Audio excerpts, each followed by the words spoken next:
Hey folks, the RX 480 from AMD on the whole has been a tremendous success. Sure, it might have disappointed the AMD Hardcore who were expecting it to go toe to toe as a new Halo card with Nvidia's best offerings, but by focusing solely on the mid-range market where, let's face it, 90% of PC gamers actually buy their hardware, AMD made a sensible decision, and we as enthusiasts got a card designed from the ground up for that price point. A complete product, if you will, and not simply a scaled back prosumer card.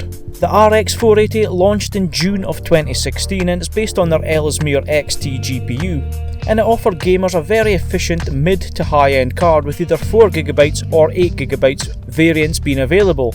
The card features 2304 shading cores over 36 compute units, each which features 4 TMUs, giving a total of 144. The card also utilises 32 ROPs and is manufactured on a 14nm FinFET process.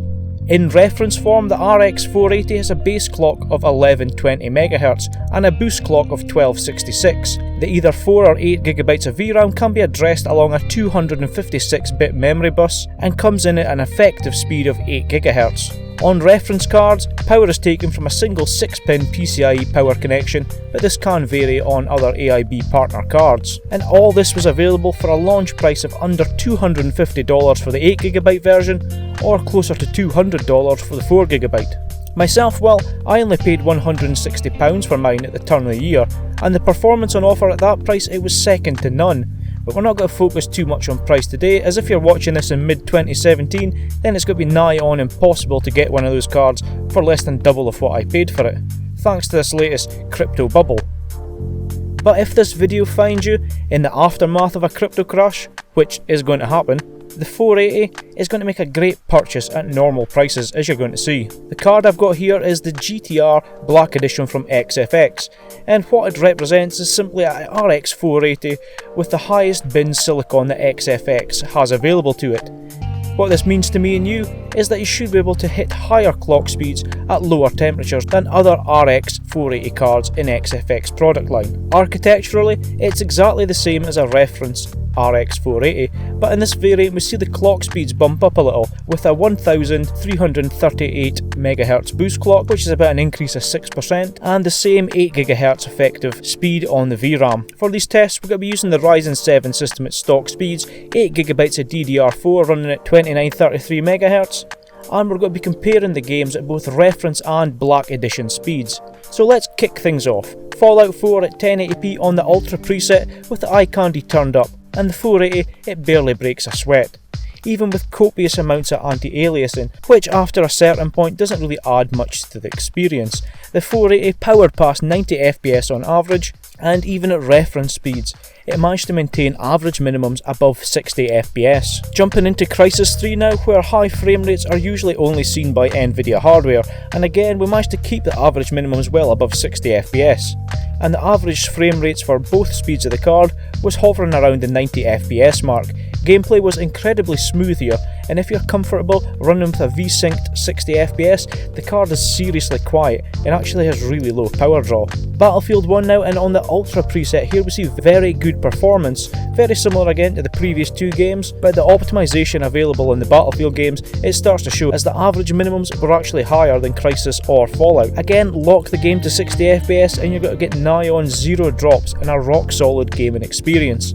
Bethesda's Prey now, and this being a game based on the CryEngine, it's a title that generally seems to favour the green team, but nevertheless here at 1080p on the high preset we see average minimum frame rates well over 70fps, and in the case of the XFX speeds the average frame rate was over 100fps. Sure, at these settings a GTX 1060 might be faster, but as you can see here there's still plenty of scope here to crank up the eye candy a little further and lock it at 60fps for a great gameplay experience. On to an oldie now, and again that I recently purchased during the last Origin sale for around about £5. Battlefield 4, and jumping into the multiplayer here, the performance was fantastic, to be honest with you.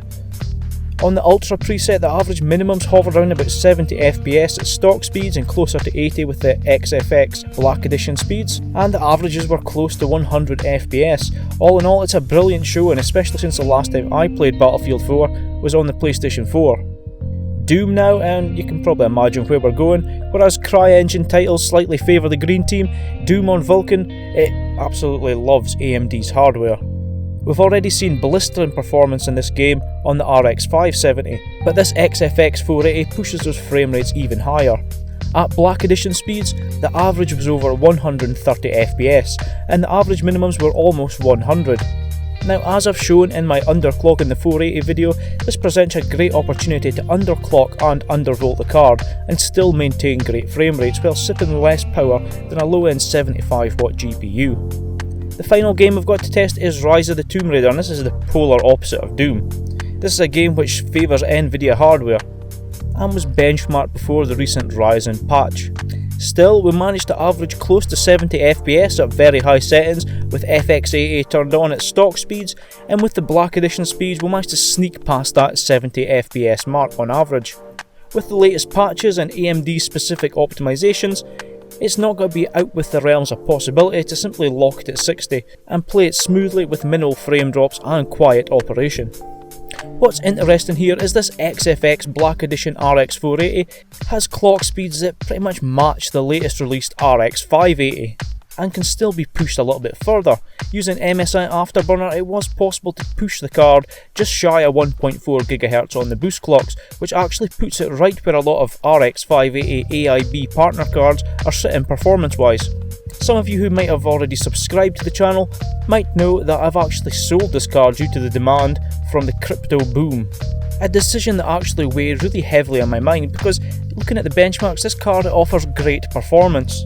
And also in non-gaming applications, GPU intensive tasks, that 8GB of VRAM and efficient design really comes in handy. This was meant to be my long-term GPU, and if it wasn't for a stupidly ludicrous offer from a cryptocurrency miner, I would still be keeping it. If you like what you see with this card though, bide your time. Once that crypto bubble bursts, there's going to be a flood of these cards onto the market, and prices are going to hit rock bottom, pretty much like they did at the end of the previous crypto bubble in 2014. Whether or not you decide to wade into the minefield that can be mining GPUs is probably another matter for another video. So if you've stuck around to this point, thanks for watching. Let me know down below if you're going to be considering the RX line of cards when the price becomes reasonable again, or if like me, you've already jumped ship and bought something a little more green. As always folks, take care, and I'll see you all in the comment section down below, and in the next video.